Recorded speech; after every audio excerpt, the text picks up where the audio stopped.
हो का पांढरं शुभ्र आहे का तेल तरी आत पांढरं शुभ्र झालंय बघा हो का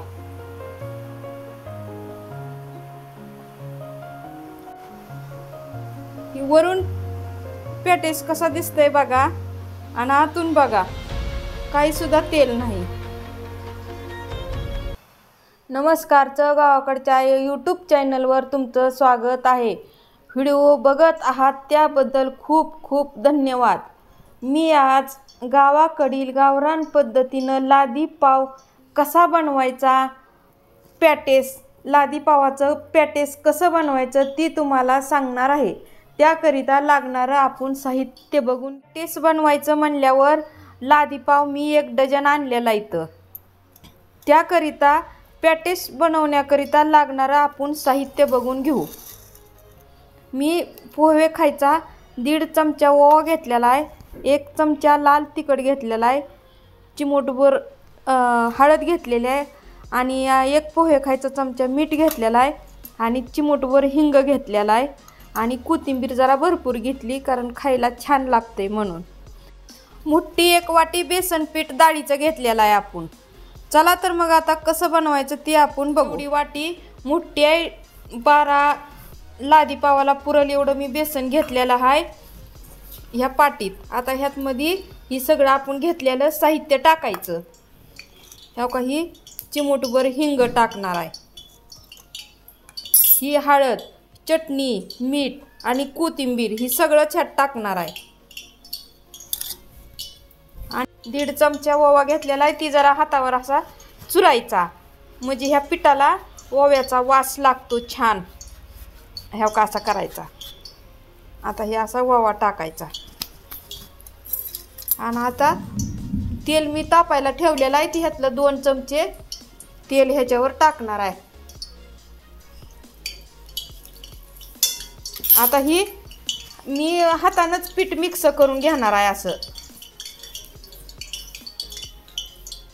आता ही कोरडच पीठ असं मी मिक्स केलंय, सगळं साहित्य पण आपलं चांगलं ह्या पिठात मिक्स झालेलं आहे मस्तपैकी।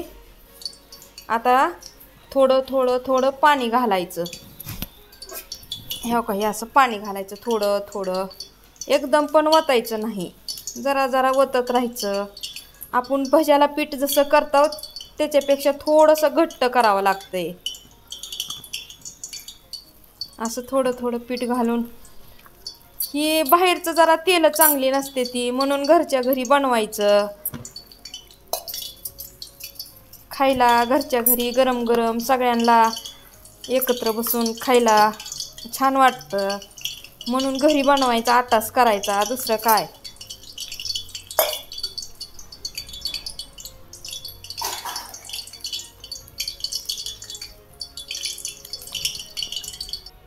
सगळं पीठ आपलं मिक्स करून झालेलं आहे। ह्याला भिजू ही द्यावा असं काय नाही, आपल्या घरचंच पीठ आहे ही। तुम्ही जर बाहेरून आणलं तर चाळून स्वच्छ बघून पीठ घ्यायचं। ही माझ्या घरचंच होतं पीठ त्यामुळं चाळून ही सगळं तयार ठेवलेलं होतं। तुम्ही पीठ ही चाळून व्यवस्थित करायचं। हे का असं पीठ झालेलं आहे बघा। आता ही लादी पाव ह्यात बुडवून तळायचा। हो का ही लादी पाव घ्यायला लागली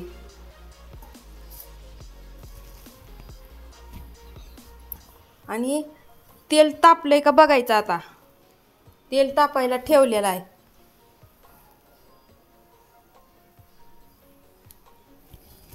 तेल तापलंय का बघायचं, लय पण कडक होऊ द्यायचं नाही, मध्यम आकाराचं तेल आपलं तापलेलं आहे छान।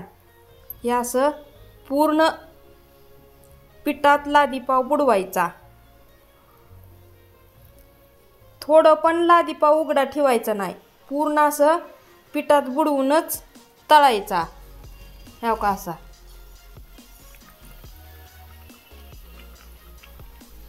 तुम्ही 1-1 तळा, 2-2 तळा। तेल पण मध्यम ह्याचं ही केलंय बघा, तापलेलं आहे मध्यम ह्याचं।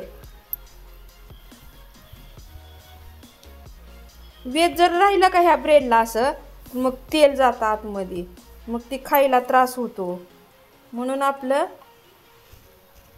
असं मी 2-2 तळणार आहे।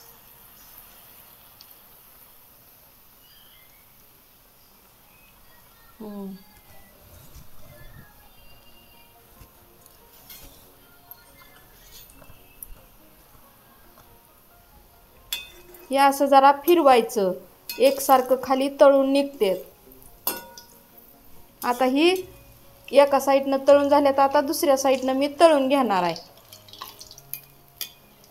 हळूच उलटायचं, काय गडबड ही काही करायची नाही. सावकाश आपलं उलटायचं असं.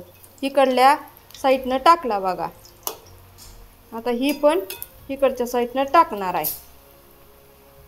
काय गडबड करायची नाही, मग शिस्तीत चांगलं होतंय. जरा बारीक गॅस केलाय आता.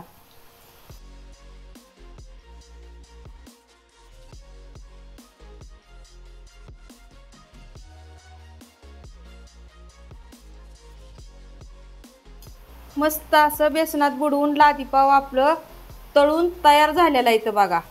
छान आता ताटात काढून घेते. तेल पण असं चांगलं नितळायचं, म्हणजे ताटात तेल होत नाही जास्त, खायला पण ही होत नाही, मग बरं वाटतं खायला. तेल दिसलं की खाऊ वाटत नाही, म्हणून जरा असं उभा झाऱ्या करून नितळायचं चांगलं तेल. आता ताटात काढून घेते. ही 2 तळून झाले तर असंच सगळं लादीपाव मी बेसनात बुडवून तळून घेणार आहे. लय मोठा व्हिडिओ होईल म्हणून 2च तुम्हाला तळून दाखवलेत. मस्त असं तळून झाले तर तेल पण नाही, काय पण नाही, कलर पण एकदम छान आलेला आहे बघा. हो का, आता ही कापून पण दाखवते तुम्हाला. आतमध्ये पण जरासं सुद्धा तेल गेलेलं नाही. आपले सगळे पॅटीस तयार झाले तर तुम्हाला कापून दाखवते कसं तेल आहे का काय का ह्यात. हो का, पांढरं शुभ्र आहे का तेल तरी आत. पांढरं शुभ्र झालंय बघा, जरा सुद्धा तेल नाही. हो का, तेल जर असतं तर ही काळं पडतंय. हे असं आपला पॅटीस बनवून तयार झालेला आहे. ही बनवायची पद्धत कशी वाटली, नवीन असाल तर चॅनलला सबस्क्राईब करा. धन्यवाद.